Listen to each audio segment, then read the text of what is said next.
Buenas tardes, queridos amigos.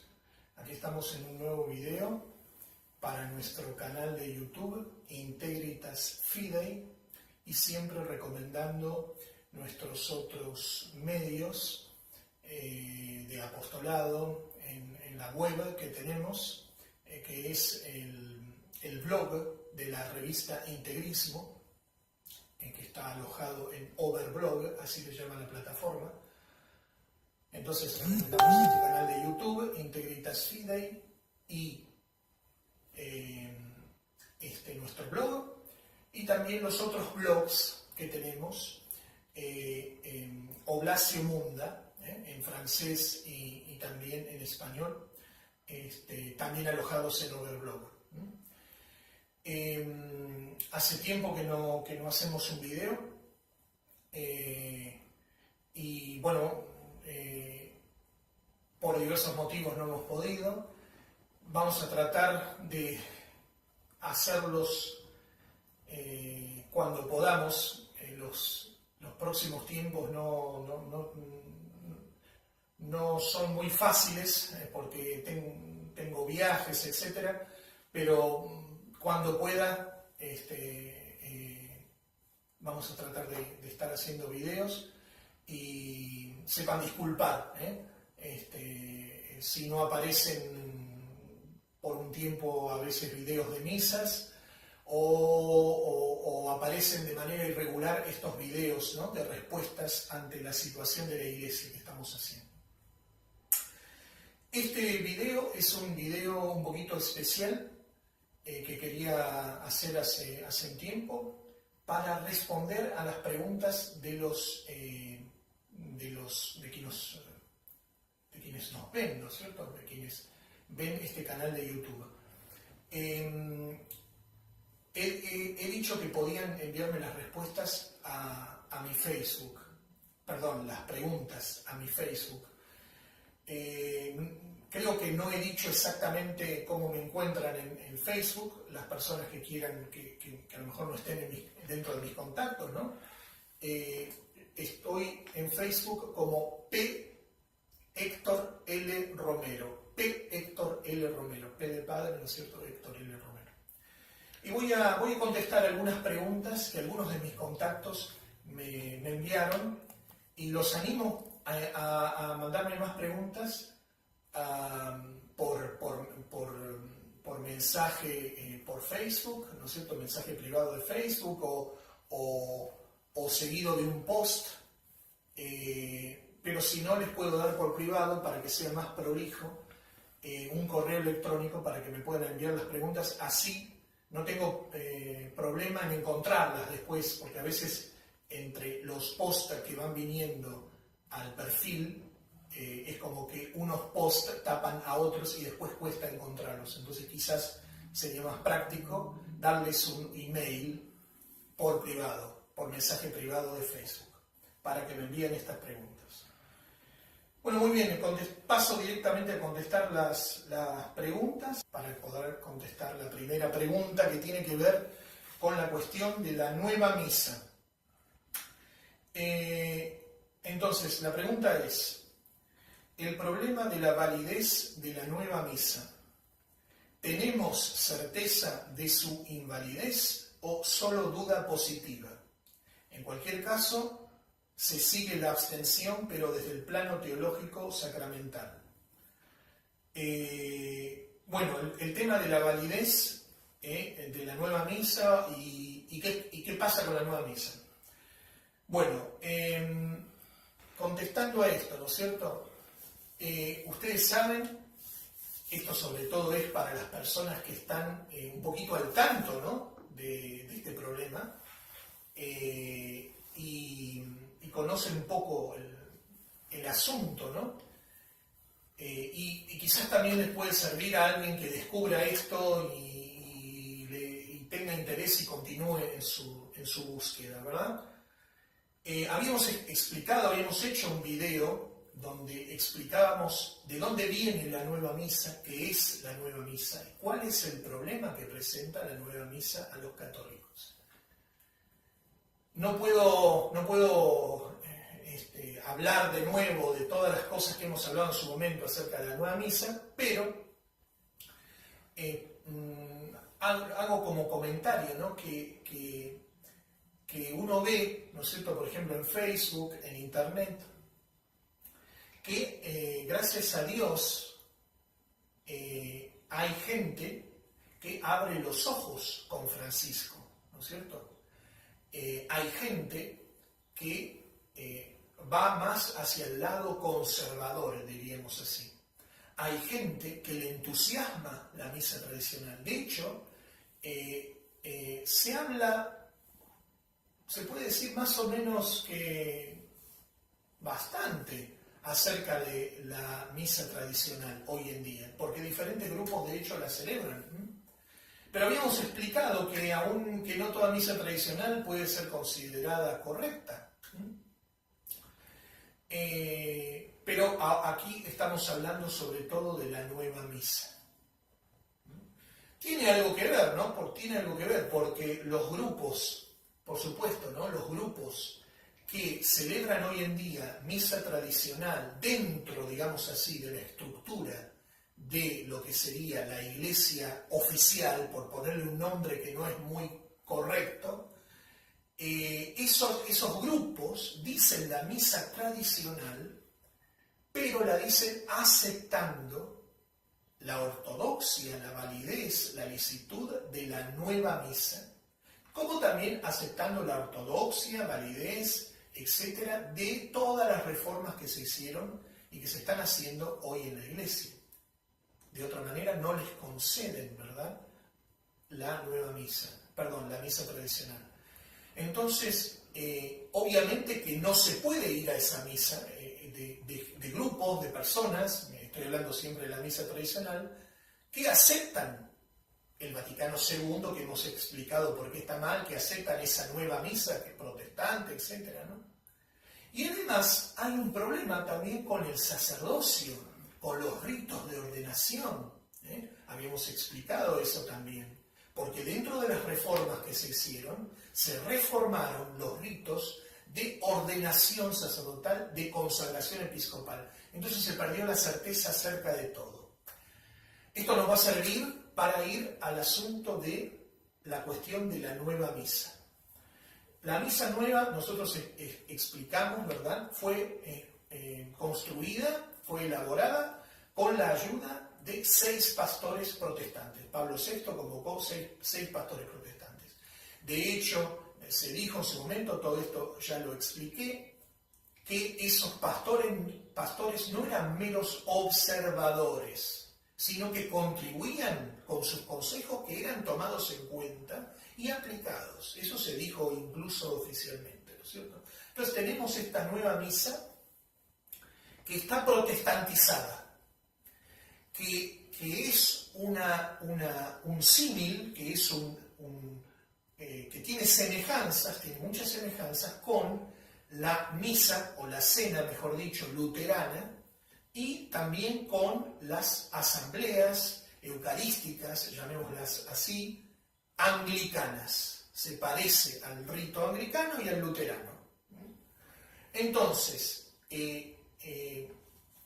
ya sabemos, eso es malo, no se puede asistir, ¿verdad? ¿Qué es lo que pasa respecto de la validez de esta nueva misa, verdad? Respecto de la validez, primero podríamos atender a que en el catecismo, ¿no es cierto?, cuando se habla en la teología, cuando se habla de la validez de los sacramentos, se dice, para que haya validez, tengo que tener la materia, el elemento que se usa en el sacramento, el pan y el vino, en la Eucaristía, tengo que tener la forma, las palabras, con las cuales ese elemento va a transformarse, por ejemplo, en el caso de la Eucaristía, en el cuerpo y la sangre de Cristo, las palabras. Tengo que tener el ministro válidamente ordenado y tengo que tener la intención de hacer lo que hace la Iglesia. Entonces, tenemos ahí 4 elementos. Acabo de mencionar que respecto de uno de ellos, de uno de estos elementos, o sea, el ministro válidamente ordenado, tenemos ya un problema bastante grave porque se perdió la certeza con los cambios que hicieron de la validez. Se perdió la certeza. Entonces, ¿qué es lo que puedo decir respecto en general de la validez de los nuevos sacramentos? Los nuevos sacramentos están promulgados por quienes no son la autoridad, quienes no tienen autoridad para promulgar esos sacramentos. Entonces, de entrada tengo eso. El que dicen que es papa promulgó estos sacramentos, por lo tanto ya tengo un problema yo con estos sacramentos, pues los promulgó el que no puede promulgar. Entonces, ya tengo un problema con esto. ¿Qué quiere decir esto? Quiere decir que yo perdí toda seguridad con respecto a estos nuevos sacramentos. O sea, ¿cuál es la seguridad? La seguridad es cuando yo tengo un rito, cuando yo tengo un sacramento que me es dado por la Iglesia, tengo la liturgia de los sacramentos y los sacramentos que me es dado por la Iglesia, que me son dados por la Iglesia, entonces yo tengo ciertas garantías porque me los da la Iglesia.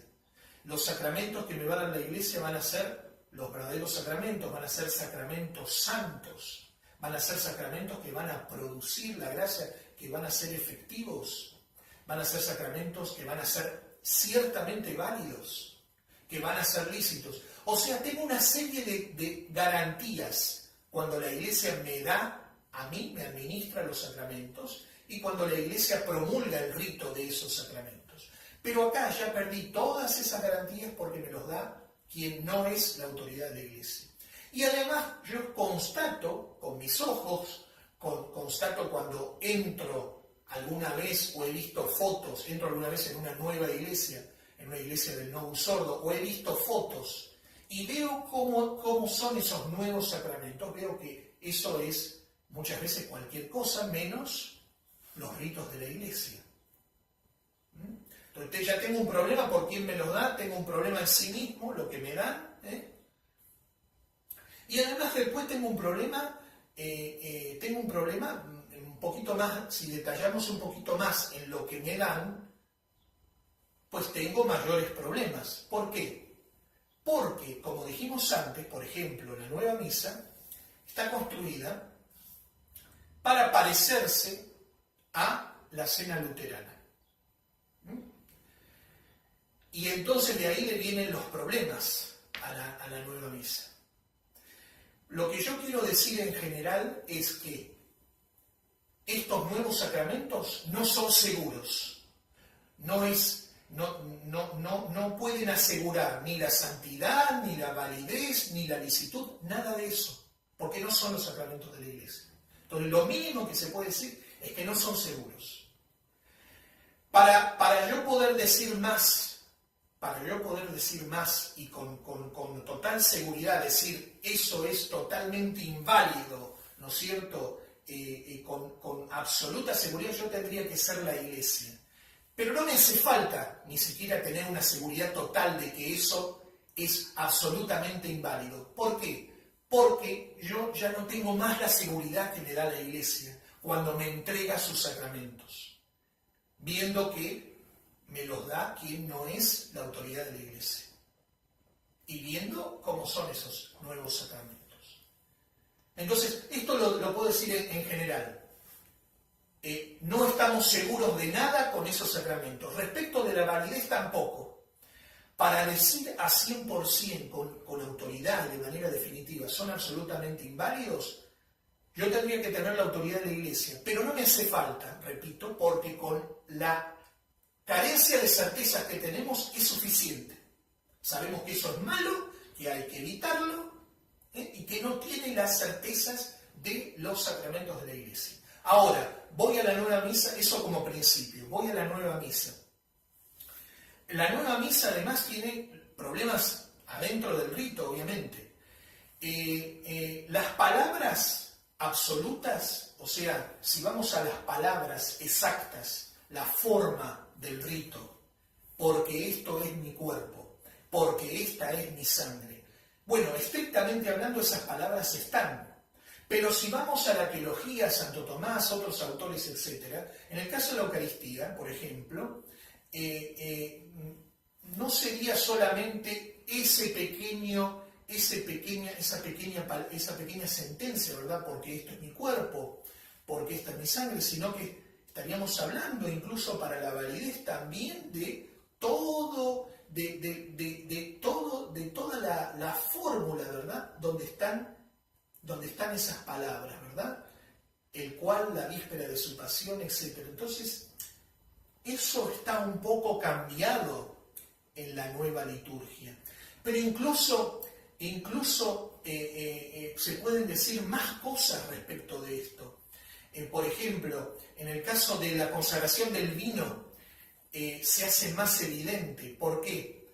Porque, ¿no es cierto?, la consagración del vino decía: porque este es el cáliz de mi sangre, sangre de la alianza nueva y eterna, misterio de la fe, que por vosotros y por muchos será derramada para el perdón de los pecados. Ahí estaba el inciso misterio de fe, que por ejemplo el Catecismo del Concilio de Trento, si yo no me equivoco, dice claramente que se cree que así lo dijo la primera vez nuestro Señor, que dijo misterio de fe en la fórmula de la consagración del cáliz. Pero además está la cuestión de por todos y por muchos. La nueva misa colocó por todos en lugar de por muchos. Y sabemos cuáles son las consecuencias de esto. ¿Por qué dice por muchos? Santo Tomás y otros autores lo explican. Porque si bien, dice Santo Tomás, si bien por todos murió nuestro Señor Jesucristo, la redención se realiza por todos, esa es la redención objetiva, no todos se van a aprovechar de la redención de nuestro Señor Jesucristo. Y por eso nuestro Señor dijo por muchos y no por todos. Alguno me dirá, pero Benedicto XVI, hace algunos años, pidió que se agregara, o que se cambiara, que se modificara para volver a por muchos. Sí, después de muchos años donde no fue así. Y ese no es el único problema. Yo no tengo el tiempo para hablar más de esto, pero por ejemplo, en los años, si yo no me equivoco, 90, una revista italiana cercana al cardenal Ratzinger, en esa revista se denunció que la traducción española del credo decía una herejía, por ejemplo, de la liturgia de la nueva misa.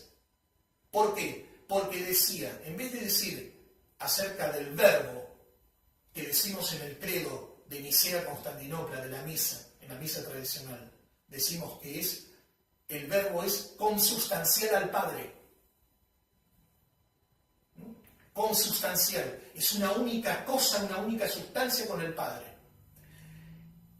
La traducción española, y no solo la española, dice de la misma naturaleza que el Padre.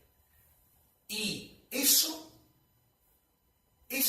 frase la sostenían los arrianos, porque puede ser de la misma naturaleza, pero es más que de la misma naturaleza. Acá el muchacho que está presente conmigo tiene la misma naturaleza que yo, la naturaleza humana, pero somos dos personas diferentes. El Padre y el Hijo, el Verbo y el Padre, son consustanciales, son una única cosa, por decirlo así. Entonces, vemos que no es solamente la cuestión de las palabras de la consagración, que ya había un problema, ¿no es cierto?, sino que en otras partes también. Y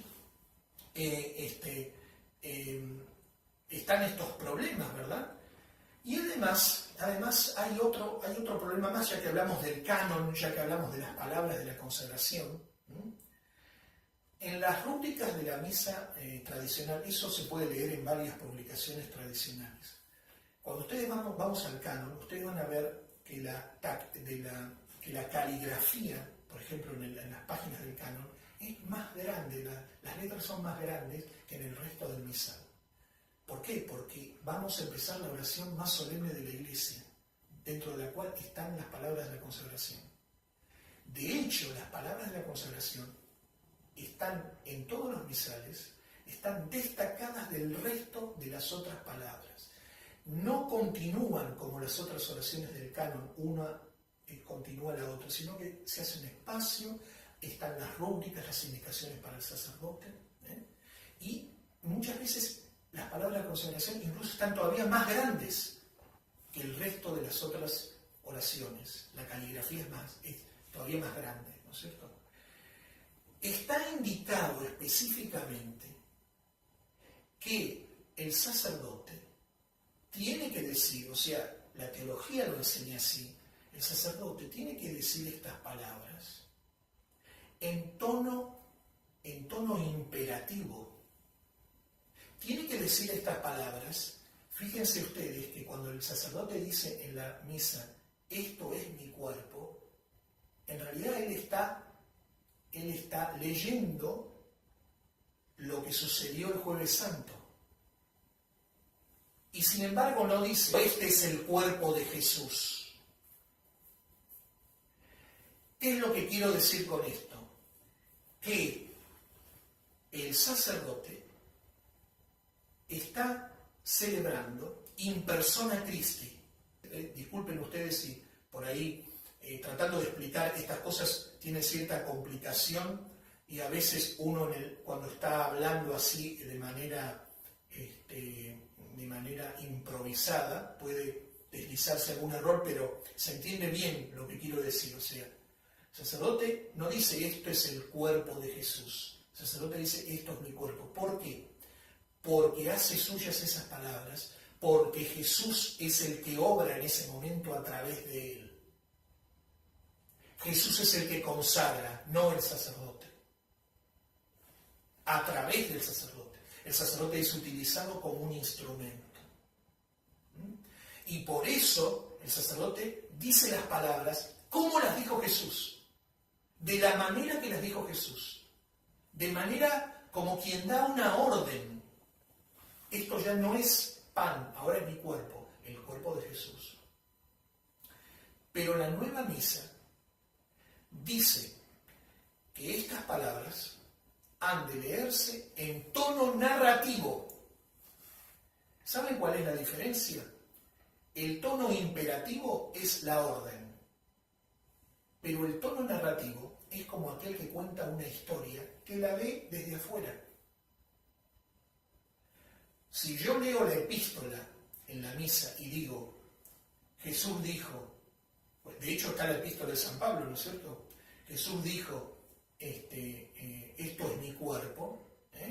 Obviamente que yo no estoy consagrando, aunque sea sacerdote en ese momento y aunque tenga pan cerca, no estoy consagrando. ¿Por qué? Porque yo estoy leyendo en tono narrativo, como quien lee una historia, un relato, estoy leyendo. Entonces, no está ese tono imperativo. El problema está en que en la nueva misa está dicho que debe usarse el tono narrativo. Si yo uso el tono narrativo cuando yo pronuncio las palabras de la consagración, no consagro. En la nueva misa está indicado el tono narrativo. Y si yo consagro el tono narrativo, no consagro. Por ejemplo. Además de esto, tenemos la definición de la misa. El nuevo misal tiene en el comienzo la Institutio Generalis sobre el nuevo misal, es decir, un texto que da ciertas definiciones respecto de la misa, al comienzo del misal nuevo, ¿verdad? Y hay una definición que estaba ahí y que sigue estando de alguna manera al comienzo de ese texto, donde se habla de la cena del Señor, etc. Ese texto, un texto que tuvo que ser cambiado porque los tradicionalistas lo criticaron con razón y lo tuvieron que cambiar, pero los autores dicen, sí, cambiaron esa definición, pero no cambiaron el rito que corresponde a esa definición. ¿Se entiende? Entonces, tengo muchos problemas, ustedes ven, dentro de este rito, muchos problemas. Y además de todo esto, digamos que también está la intención del ministro, está también una intención del rito. Es decir, que yo,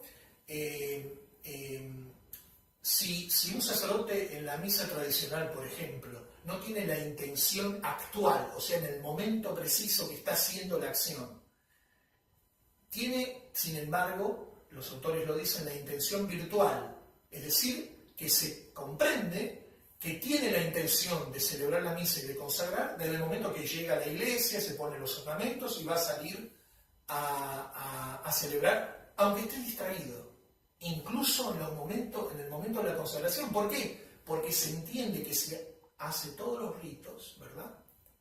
Se entiende que tiene la intención virtual.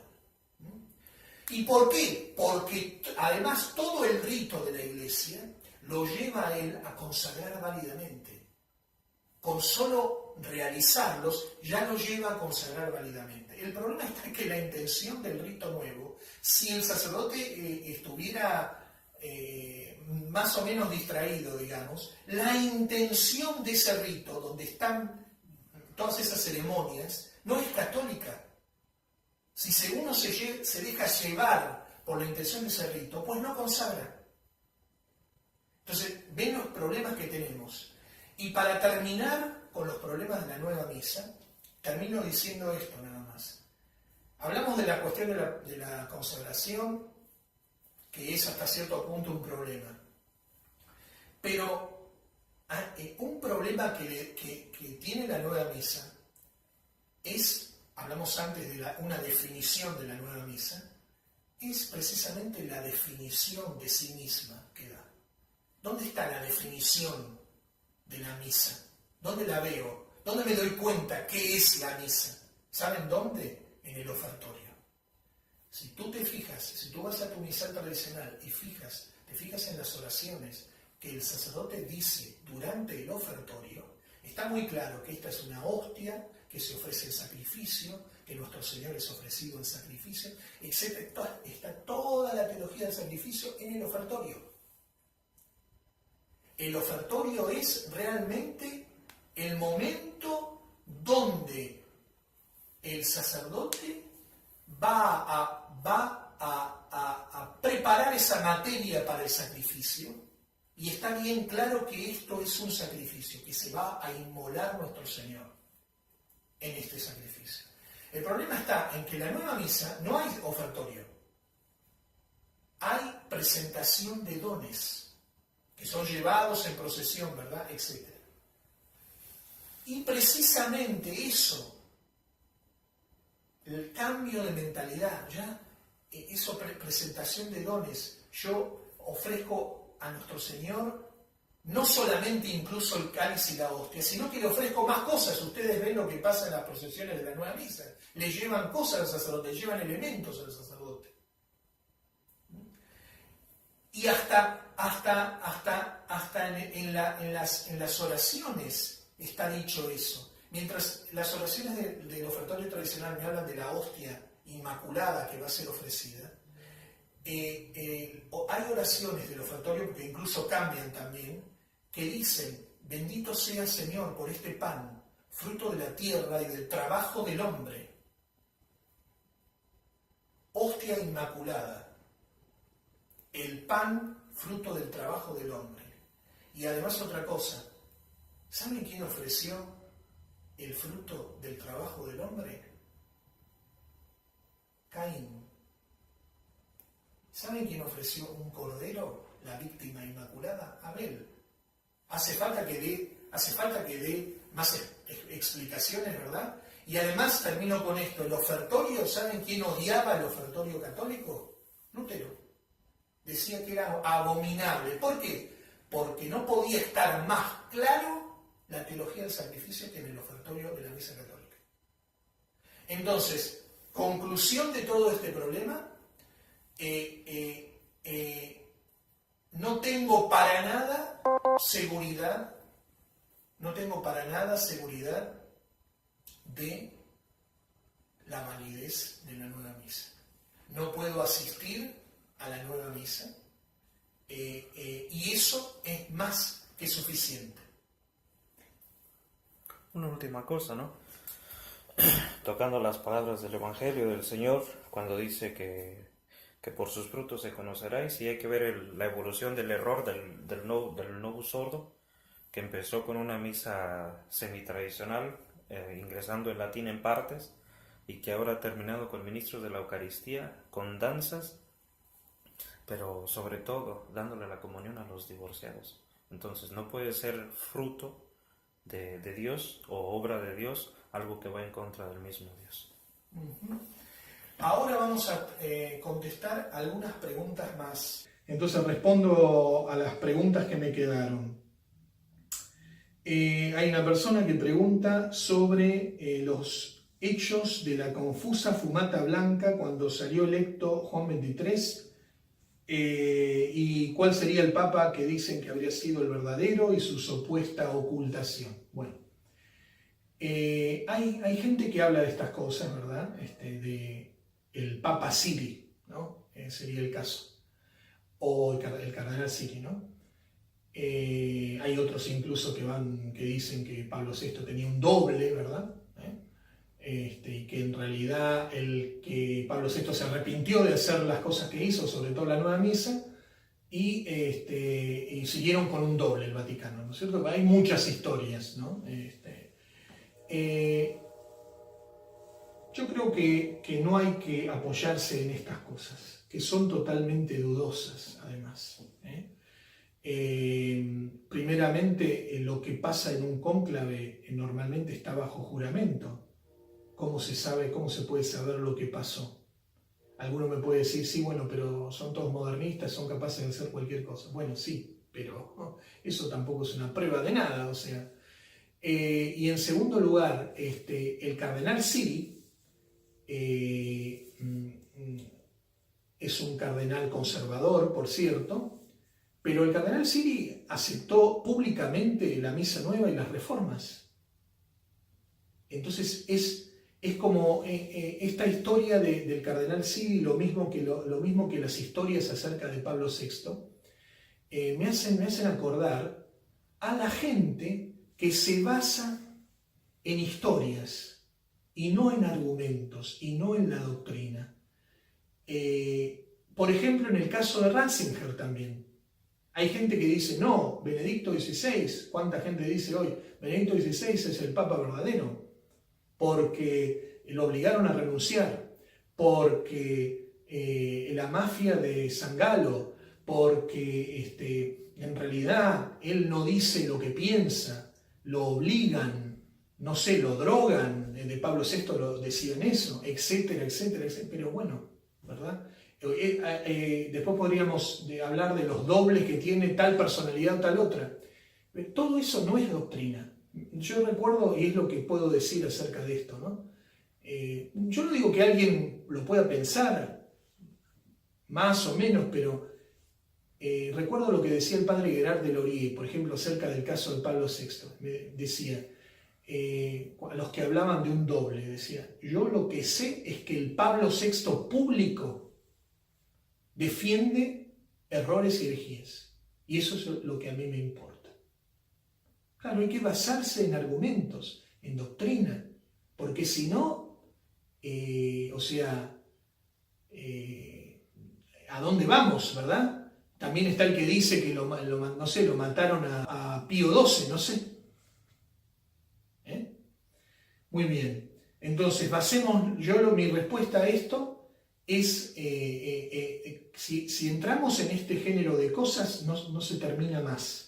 Hay que basarse en lo objetivo, en la doctrina.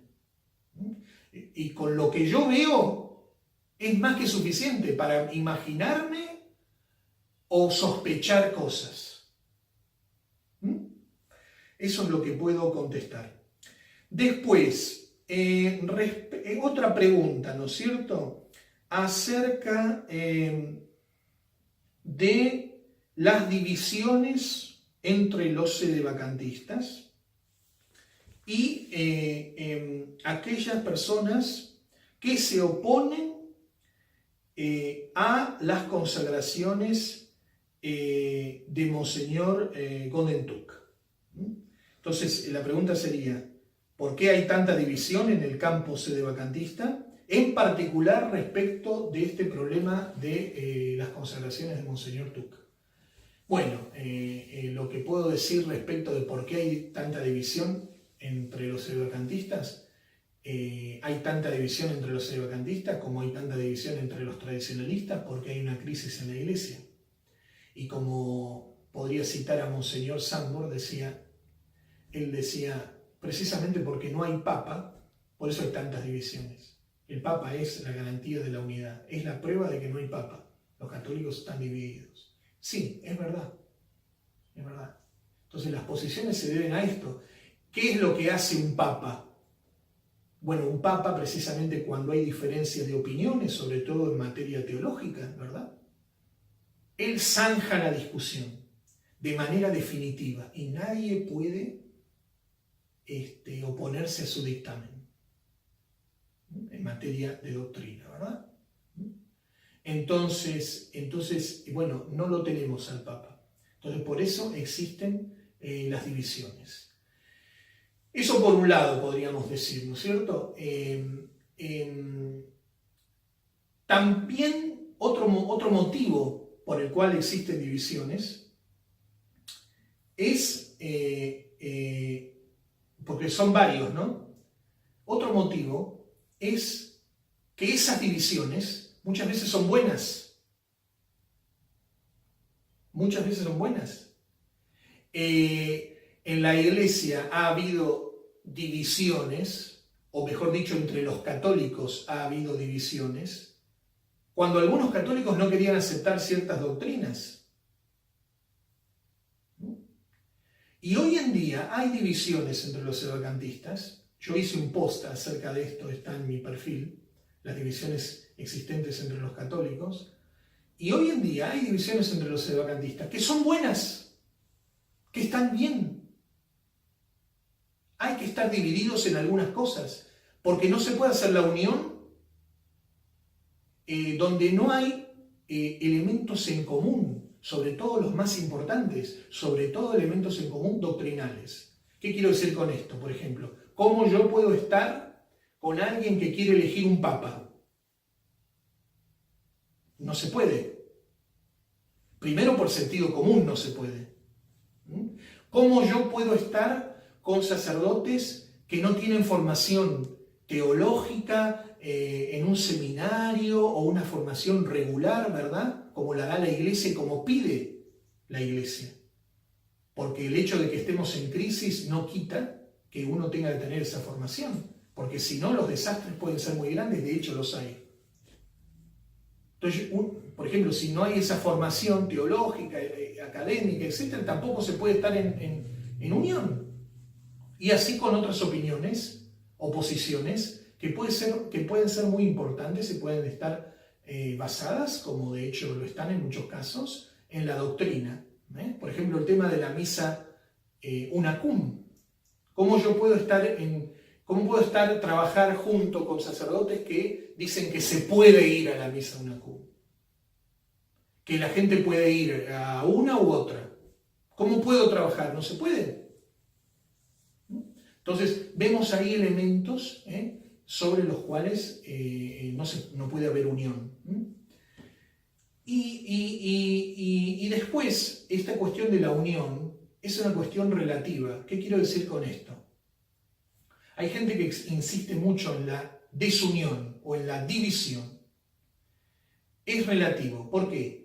Porque varios sacerdotes en todo el mundo, incluso puedo decir muchos sacerdotes en todo el mundo, y obispos, trabajan juntos, en caridad, en unión, y están de acuerdo en los puntos más importantes.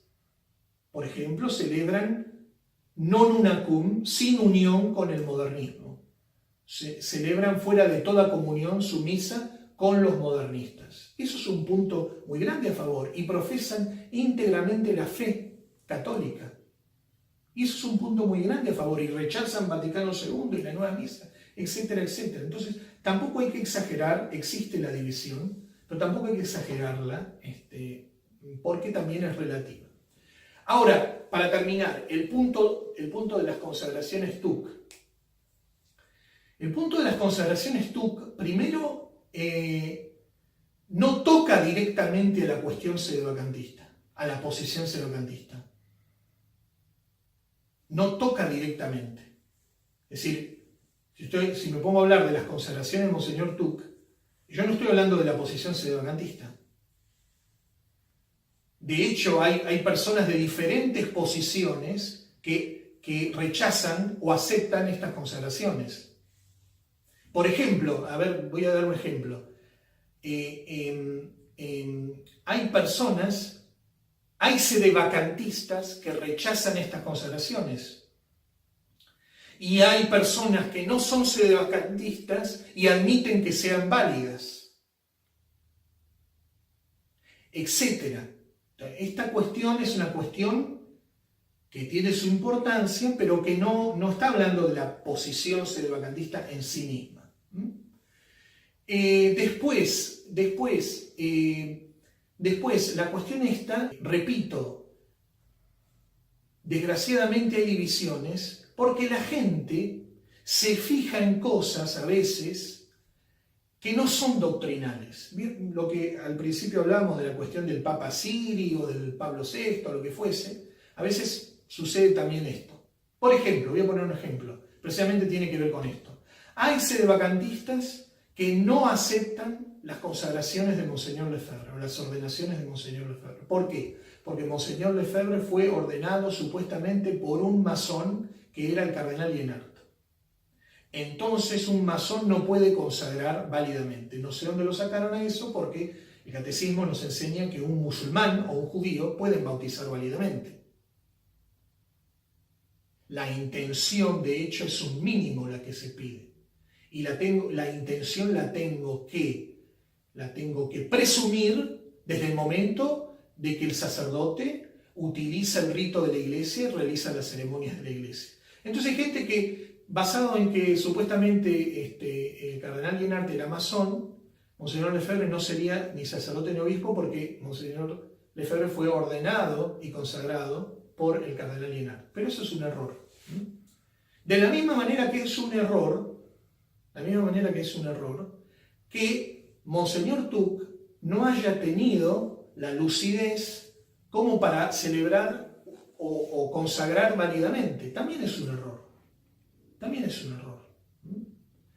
Y algunos niegan entonces las consagraciones de Lefebvre erróneamente, otras niegan las consagraciones TUC erróneamente, con falsos argumentos. Yo me tengo que basar en doctrina, no en lo que dijo tal o cual, que puede ser importante, pero me tengo que basar en doctrina. Después hay una pregunta parecida. Me voy a extender un poquito más respecto a esto que acabo de decir, que no me tengo que basar en lo que dicen los demás. En un caso como el otro, tengo un obispo que era un obispo de la iglesia. En un caso como el otro, tengo un obispo que realizó las ceremonias que pide la iglesia. Entonces yo no tengo motivo para dudar de la validez de lo que un obispo o el otro haya hecho. Esto no quiere decir que tanto un obispo como el otro hayan hecho todo correctamente en su obrar general. Esto no quiere decir canonizar o descanonizar, que uno no es nadie para hacerlo, a uno o el otro. Esto no quiere decir que no hayan cometido errores, a eso me refiero, tanto un obispo como el otro.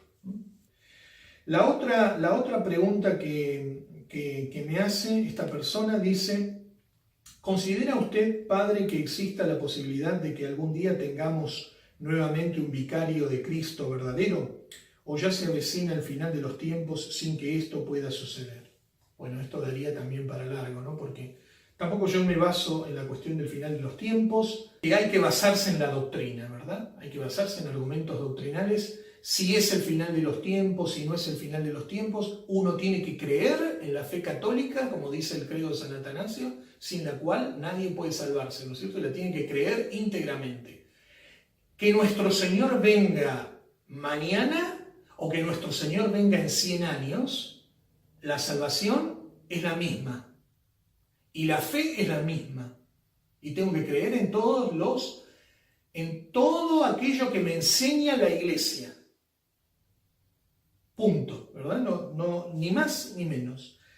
Respecto de si yo considero que vamos a volver a tener un día un Papa verdadero, bueno, tiendo a pensar que sí, que vamos a tener un día un Papa verdadero, ¿sí? Tiendo a pensar que sí, porque nuestro Señor cuando fundó la Iglesia, no la fundó, obviamente que no la fundó como la estamos viendo nosotros ahora.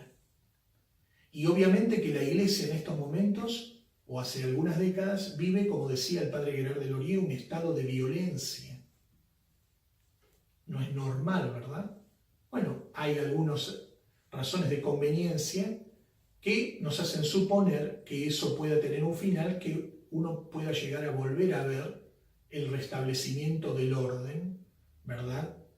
En la Iglesia, que uno incluso debería quererlo, obviamente, porque nuestro Señor fundó la Iglesia de una manera determinada y no la estamos viendo ahora, al menos no de manera completa, tal como Él la fundó. Hay algo misterioso en eso. Los elementos esenciales de la Iglesia están, obviamente, pero no está exactamente como estaba durante el pontificado de Pío XII, por ejemplo. A eso me refiero. Entonces sí, yo pienso que sí, que con la gracia de Dios vamos a tener un día un nuevo sucesor de San Pedro. Las circunstancias de esto, decía el padre Gerard de Laurier, las ignoro. Yo creo que sí, decía él. Las circunstancias de cómo esto va a suceder, yo las ignoro. Pero es ya el misterio de nuestro Señor, de Nuestra Señora, cómo la Iglesia es de Dios. La Iglesia de Cristo no es de los hombres. Entonces, cómo nuestro Señor pueda intervenir tomando los elementos que Él dejó a su Iglesia para restablecer el orden, ¿no? Porque obviamente que no es exactamente lo que fundó nuestro Señor, lo que estamos viendo, ¿verdad? Por lo menos no están todos los elementos, aunque están los elementos esenciales. La gente muchas veces se olvida de la omnipotencia de Dios, ¿no? Y encierra la omnipotencia de Dios en una idea privada de lo que ellos creen y de lo que ellos dicen. Por ejemplo, hay personas que hablan del sedevacantismo finito, y hay otras personas con las que yo he hablado que aunque volviese o viniese un papa legítimo, ellos serían sedevacantistas. Y se les olvida que el sedevacantismo no es una posición que uno toma porque uno la quiere, sino que la toma por la necesidad y porque es la única opción que uno tiene para continuar en la verdadera fe. Somos sedevacantistas, digamos así, porque somos católicos y no hay una religión sedevacantista, ¿verdad? Y una cosa más, por ejemplo, me permito decir, ¿no? Yo adhiero, como he dicho en alguno de los videos, a la tesis del padre Gerard, y creo que esa tesis se explica bien porque de hecho está dicho en los documentos de la Iglesia que la sucesión de San Pedro, desde San Pedro, no se puede romper. Está dicho en la teología, en los textos de la Iglesia. ¿Cómo se interpreta eso? No se puede romper, dicen los teólogos, moralmente, porque se rompe cada vez que muere un papa y hasta la elección del otro. Pero siempre existe la posibilidad, por ejemplo, cuando se muere un papa, de elegir otro. La tesis a mí me explica que los electores del papa todavía existen materialmente y de que esa línea no se rompió porque todavía existe materialmente. Bueno, será motivo de otro video quizás que esto lo explique un poquito más detallado. La otra pregunta, y ya nos vamos acercando al final, ¿no es cierto? Si una persona se casa bajo el novus ordo, ¿el matrimonio es lícito y válido? ¿Por qué? Esa sería una primera pregunta. Si una persona se casa en el novus ordo, el matrimonio es válido. ¿Por qué? Porque el sacramento del matrimonio no, en el caso del sacramento del matrimonio, el sacramento del matrimonio no es administrado, el ministro de este sacramento no es el sacerdote. Aunque su presencia es necesaria como testigo de la Iglesia, en determinados casos que están contemplados en el derecho canónico, los contrayentes pueden contraer matrimonio sin sacerdote, con los solos testigos, porque ellos son los ministros del sacramento, no el sacerdote. Entonces, sí, los matrimonios celebrados en el novus ordo son válidos. Son válidos. Y uno, cuando va unos fieles que se convierten, digamos así, a la verdadera fe católica, ¿no es cierto? No se tienen que casar de nuevo, obviamente, ya están casados. Muchas personas, lo que usted habló hace rato de que se dejan llevar por ideas y no se ponen a estudiar un poco la doctrina y por falta de o por causa de no estudiar la doctrina llegan a cometer las cosas o llegan a hacer las cosas que hacen, ¿no? Por ejemplo, usted hablaba del sacramento y muchas de las personas o sea, desconocen todo esto y no lo desconocen, bueno, en una opinión privada, ¿no? No lo desconocen porque no existan los medios para conocerlo, sino que muchas veces las personas son un poco flojas, ¿no? No se dan el tiempo de buscar cosas sobre la fe y toman lo más fácil y se dejan llevar por lo que más me conviene o por lo que está más al alcance de mi mano o de mis gustos.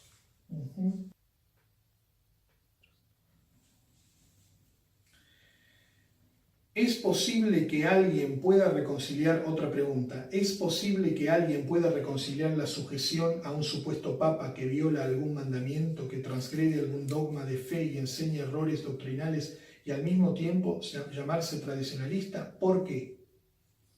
¿Es posible que alguien pueda reconciliar la sujeción a un supuesto papa que viola algún mandamiento y enseña errores doctrinales y al mismo tiempo llamarse tradicionalista?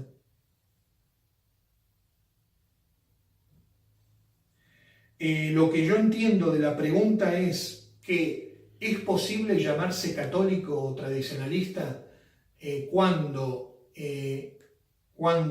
yo estoy sometido a un papa que enseña errores. ¿Es posible eso? O sea, ¿es posible que llamarse católico, llamarse tradicionalista si yo estoy sometido a un papa que enseña errores? Bueno, el punto es que un papa, bueno, eso también sería para hacer todo un video, ¿no es cierto? Porque la cuestión de la infalibilidad. La cuestión es de que un papa no puede enseñar errores contra la fe y seguir siendo papa. Es decir, si yo veo que un papa enseña errores condenados por los otros papas, inmediatamente tengo que concluir, por la infalibilidad prometida al vicario de Cristo y a la Iglesia, tengo que concluir que no es papa. Los errores a mí me prueban que no es papa. Entonces un papa verdadero, que tiene realmente, está asistido por el Espíritu Santo, tiene la infalibilidad, no puede enseñar errores. Si lo hace, es la prueba que no es papa. Los teólogos medievales precisamente explicaban, decían que a ver si un papa puede caer en el error, puede caer en la herejía. Y ellos decían, ¿no es cierto?, que el hecho de que se viera una herejía en un papa era la prueba de que nunca había sido papa. Tenían ese principio de que un verdadero papa no puede caer en herejía. Si lo hace, nunca lo fue, no lo es. ¿Por qué? Porque está la asistencia divina y la infalibilidad. Entonces, no existe este problema de que inventado por la fraternidad San Pío X, de que yo tenga que desobedecer al vicario de Cristo. Encima que tenga que desobedecerlo prácticamente siempre. Porque este problema de la infalibilidad, que algunos lo confunden, incluso hay sedocantistas confundidos con la cuestión de la infalibilidad, es sencillo. Lo que dice la fraternidad, que siempre dijo, que viene de Monseñor Lefebvre, desgraciadamente, ni siquiera es ni siquiera es una discusión de hasta dónde va la infalibilidad, sino que lo que me están diciendo, lo que me dice la fraternidad hace décadas, es que el Papa promulga una liturgia llena de errores, promulga un derecho canónico lleno de errores, promulga un concilio lleno de errores, enseña de manera sistemática el error y la herejía, y esa es la enseñanza que da a los fieles. No solamente lo hace él, sino que lo hace con todo lo que llamamos, lo que aparentemente es iglesia jerárquica, papa o obispo, pues no solamente él, toda la iglesia jerárquica. Bueno, ¿qué es lo que me están diciendo? Me están diciendo que la iglesia jerárquica, la iglesia de nuestro Señor, está llevando a la condenación a las almas. Si esa es la iglesia, si esa es la autoridad. Entonces, para que se entienda, entonces a mí me están diciendo que el Papa, en todo lo que hace como Papa, prácticamente, se equivoca. Francisco, cuando se levanta a la mañana para decir su nueva misa, ya se equivocó, dijo una misa que no es católica. ¿Es posible eso? Y yo sigo, ¿es posible que yo siga diciendo que es el Papa, siga diciendo que soy católico y que creo en la infalibilidad? Cuando yo digo que esta es la iglesia, sigo diciendo que es la iglesia, que es la autoridad de la iglesia, y que se equivoca acá prácticamente en todo, y eso no va contra la infalibilidad. Entonces, creo que con esto se entiende un poco cuál es en realidad el problema, ¿verdad? Otra pregunta: ante la situación de gran confusión de fe y no teniendo posibilidad de asistir al sacrificio de la misa católica, ¿es recomendable asistir a la misa novus sordo? Ya dijimos que no. Así sea que está oficiada con notable devoción, dijimos y explicamos que no. ¿Por qué? Porque lo explicamos. ¿Existen alternativas para cumplir el precepto de la Iglesia respecto a la asistencia a misa en domingo y fiestas de guardar? Por supuesto, hay que ir a una misa católica celebrada por un sacerdote católico, obviamente, no una cum, que no esté en comunión, que no reconozca al falso Papa y a la falsa iglesia, ¿no?, que existe de facto. Y eso lo hemos explicado varias veces. Lo que pasa es que desgraciadamente existen muchos errores respecto de esto, y hasta la falsa resistencia, no sé resistencia a qué, dirigida por Monseñor Williamson, el jefe de la resistencia. Bueno, el jefe de la resistencia dice que en ciertos casos se puede asistir a la nueva misa, cosa que Monseñor Lefebvre no decía, por lo menos muchos años antes de su muerte no lo decía, ¿no? Entonces entiendo que existe esta confusión, pero creo que habré explicado un poquito cuál es el problema de la nueva misa, y en otros videos he insistido sobre el tema de cuál es la misa a la que se debe asistir, cuál es la misa a la que no se debe asistir, y voy a continuar en los siguientes videos también haciendo referencia a todo esto. Última pregunta. La cuestión también tiene que ver con la cuestión de las órdenes impartidas por Monseñor Tuc, cuestión a la cual ya me he referido. Entonces, no voy a decir mucho más que lo que dije respecto de esta cuestión de Monseñor Tuc. Existe material en internet bueno, pueden leer al padre Checada acerca de esto, que yo hice traducir. Está en el blog La validez de las consagraciones de Monseñor Bodentuc. Hay un tema, voy a decir dos cosas. hay un tema de que cuando yo puedo conocer las cosas de dos maneras, las puedo conocer en sí mismas o las puedo conocer por autoridad. ¿Qué quiere decir esto? Yo aprendo algo, ¿verdad? Sea yo lo aprendí solo, lo aprendí por mí mismo, o sea me lo dijo otro, me lo enseñó otro. Esto se llama, esta segunda manera, de aprender por autoridad, ¿no es cierto?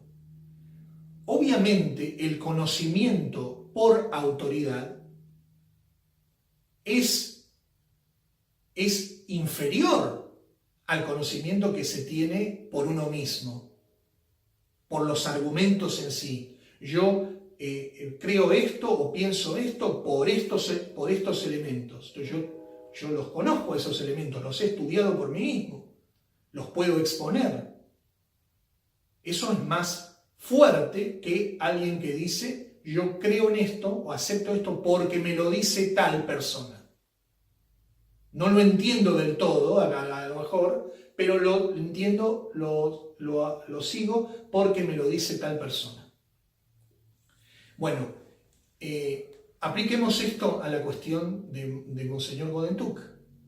Volvamos a la cuestión de la doctrina, como dijo también acá el muchacho que me acompaña, ¿verdad? Materia, y lo dije yo también, ¿no? Materia, forma, intención y ministro válidamente ordenado. Lo que dice la doctrina, no inventemos y no nos perdamos en que lo dijo fulano, lo dijo mengano, después dijo fulano, cambió o no cambió, etc. Prestemos atención al argumento, prestemos atención a los argumentos, prestemos atención a la doctrina. Si hacemos esto, saldremos de los chismes y la cuestión se resuelve fácilmente cuando salimos de los chismes. Como dice el padre Checada al final de su estudio, algún tradicionalista estará sorprendido de mis argumentaciones. ¿Por qué? Porque yo no me puse a ver qué era lo que dijo Mengano, Sultano, sino que me apliqué a la doctrina, me apliqué a los hechos, punto.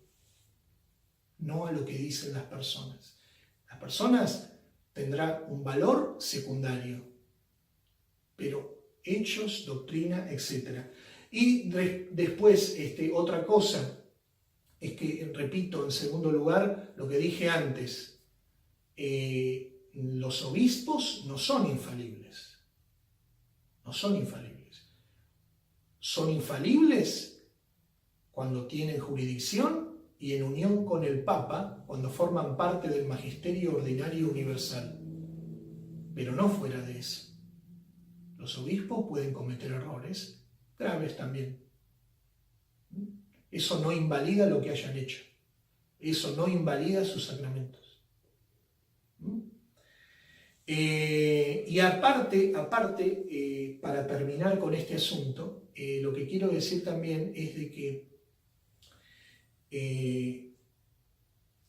estas discusiones sobre TUC, sobre la tesis, el padre Gerard, lo que dicen los evacantistas de un lado o del otro, hay que entender que a veces estas cosas se reflotan porque alguien vuelve a sacar, vuelve a presentar tal argumento, vuelve a hacer aparecer tal declaración. Pero tengo que tener en cuenta que son discusiones que han tenido muchos años, tienen muchos años, ya se han dado, y se han dado casi hasta el hartazgo. Las personas que quieran saber, que estén de buena fe, tienen todos los elementos para saber, para conocer la verdad, cuál es la verdad. Porque estas cosas, como repito, las ha discutido la gente, los han discutido gente competente y gente menos competente durante muchos años. Y la verdad es que se dijo prácticamente todo, o sin el prácticamente, se ha dicho todo. No hay cosas nuevas al respecto. Los que quieran conocer la verdad la tienen a mano. sobre lo que dice de que utilizan los comentarios que una persona dijo en el pasado y que las personas lo vuelven a repetir o hacen eco de estos comentarios mal puestos, ¿no? Sería como las personas que un día estuvimos en el modernismo y que sin conocer la misa tradicional o que sin conocer las cosas de fe, en algún momento por ignorancia o en el transcurso de la conversión, uno fue conociendo y fue negando ciertas cosas, pero forma parte de lo que es el transcurso de la conversión, ¿no? Por ejemplo, en mi caso, yo no conocía la misa en latín y en un momento yo llegué a decir que el carismatismo era bueno, porque desconocía lo que era la verdad, pero pienso que es un camino, es el camino de la conversión y mientras vas conociendo, vas pensando que tal cosa o la cosa que acabas de conocer es buena, pero o sea, aquí no le ha pasado, ¿no? O sea, y un consejo, la salvación del alma, y no hay nada más importante que leer la doctrina, conocer las cosas de fe y perseverar sobre todo en esa empresa tan grande, ¿no? Por cierto, y además,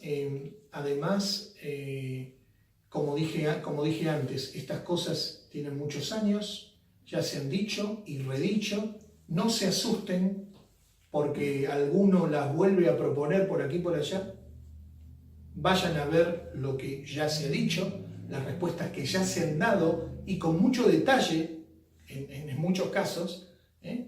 Y lo último que puedo decir es: no canonicen a nadie. Solamente la Iglesia canoniza. Solamente la Iglesia. Entonces, no hay que canonizar ni a Monseñor Lefebvre, ni a Monseñor Tuc, ni a nadie. Todos tienen errores, todos los han tenido, todos los pueden cometer. Porque solamente la Iglesia es infalible, repito. Y sobre todo en esta crisis que vivimos, ¿no es cierto? Después del concilio, ¿cuánto tiempo llevó que aparecieran las primeras voces que contestaran el concilio en público? No fue inmediato, por ejemplo. Muchos callaron, y entonces el que calla otorga. Bueno, después la pregunta, ¿no es cierto? Me gustaría preguntar acerca de lo prolongado de la vacancia de la sede. ¿Piensa usted que esto es el fin de los tiempos? Ya lo contesté antes, ¿no es cierto? No sé si es el fin de los tiempos, no sé cuándo sea el fin del mundo, no sé cuándo sea la parusía, pero nuestro Señor, yo lo que sí sé es que nos dijo: velad y orad para no caer en tentación, y que debemos permanecer fieles a la fe y perseverar fieles a la fe hasta que nuestro Señor venga. Sea eso pasado mañana como sea dentro de mucho tiempo. Es verdad que la crisis hace pensar que pareciera que ese fin no está muy lejano, ¿verdad? Pero no hay que basarse en eso, es mi idea. Después, ¿por qué la tesis de Monseñor Guérard de Laurier y no el sedevacantismo absoluto? Eso también ya he explicado un poquito cuáles son las dos posiciones, por qué yo me inclino hacia la tesis del padre Guérard. Hace un momento hablé, por ejemplo, de la cuestión de la sucesión de los papas. No tengo ahora el tiempo para hablar un poco más de eso, pero quizás en sucesivos videos lo desarrollaré un poco más. ¿Y qué error comete el conclavismo? Es la última pregunta. También ya me he referido varias veces a eso, y ahora mismo en la primera parte del video, ahora en esta segunda parte, también dije que el conclavismo va contra el sentido común primero. Antes de ir contra la doctrina, va contra el sentido común. Existen los artículos, ¿no?, acerca de esto. Solamente obispos con jurisdicción pueden elegir al Papa. El Papa está fuera de lo que es urgencia en la situación que vivimos de urgencia de la Iglesia, solamente podemos precisamente realizar los actos que van directamente a atender esa urgencia espiritual en la que viven los fieles. Ya me referí a eso en otros videos. También pienso hacer videos próximamente, pues ya me alargué bastante, explicando cuál sería el mecanismo, porque alguno puede decir, bueno, pero usted, padre, está en contra del conclavismo, pero ¿cómo se podría? Pero por otro lado usted dice que hay electores materiales del Papa. ¿Cómo se podría solucionar esto? ¿Cuál sería el mecanismo? Existe un mecanismo que el padre Gerard Delory explicó, pero eso será, ya he hecho alguna referencia anteriormente, pero eso será en otros videos. Y repito, sobre esta cuestión, como acerca de todas estas cuestiones, incluida la cuestión TUC, los invito, ¿verdad? Los invito a los amigos de la verdad, los invito a ir al blog de Integrismo, de la revista Integrismo, porque una de las cosas que yo, y termino con esto, una de las cosas que yo constato es que los católicos, mucha gente, incluidos los católicos, no leen, no se informan, no le prestan atención a las cosas. Entonces, por ejemplo, yo el perfil que tengo en Facebook lo tengo por una cuestión apostólica.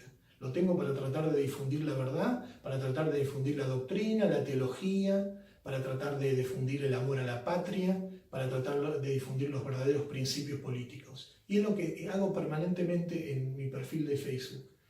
Y tengo una posición clara que le he explicado no solamente en los videos, sino muchas veces en el perfil de Facebook. Publico artículos acerca de mi posición y de cuáles las convicciones que defendemos.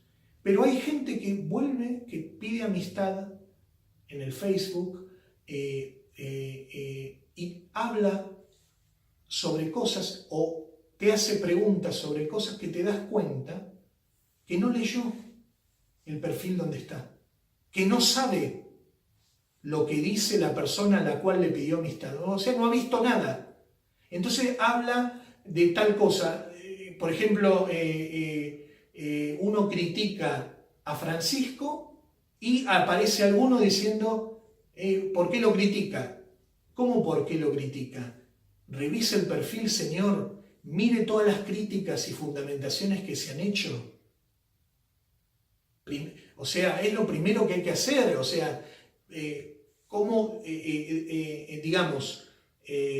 yo realmente no uso el Facebook para postear fotos bonitas, feas o menos bonitas, para contar la vida mía o lo que hacen mis amigos o a dónde estuve el fin de semana pasado. No lo uso para eso. Lo uso para la cuestión apostólica. Entonces, por favor, les pido que estudien, que lean, que se informen, porque por supuesto que si ustedes no leen, que si ustedes no estudian, que si ustedes no se informan, por supuesto que cuando alguien venga y diga Francisco no es papa y tampoco Benedicto y los anteriores van a decir este hombre está loco, este hombre es un cismático, este hombre no es católico. Por supuesto, porque decir eso sin una explicación es una locura, pero es que hay una explicación.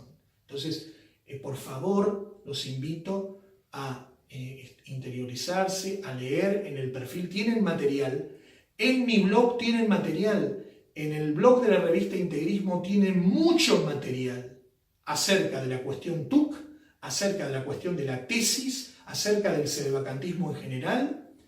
Tienen mucho, y los animo sobre todo a leer, además del artículo del padre Checada, La validez de las consagraciones de Monseñor Tuc, les animo a leer la respuesta del padre Ricosa a la Fraternidad San Pío X sobre sedevacantismo, que es muy completa, hasta también sobre la cuestión Tuc. Nada más, será hasta el próximo video, que no sé cuándo sea. Me encomiendo a las oraciones de los oyentes, agradezco acá a nuestro amigo presente y que Dios los bendiga a todos.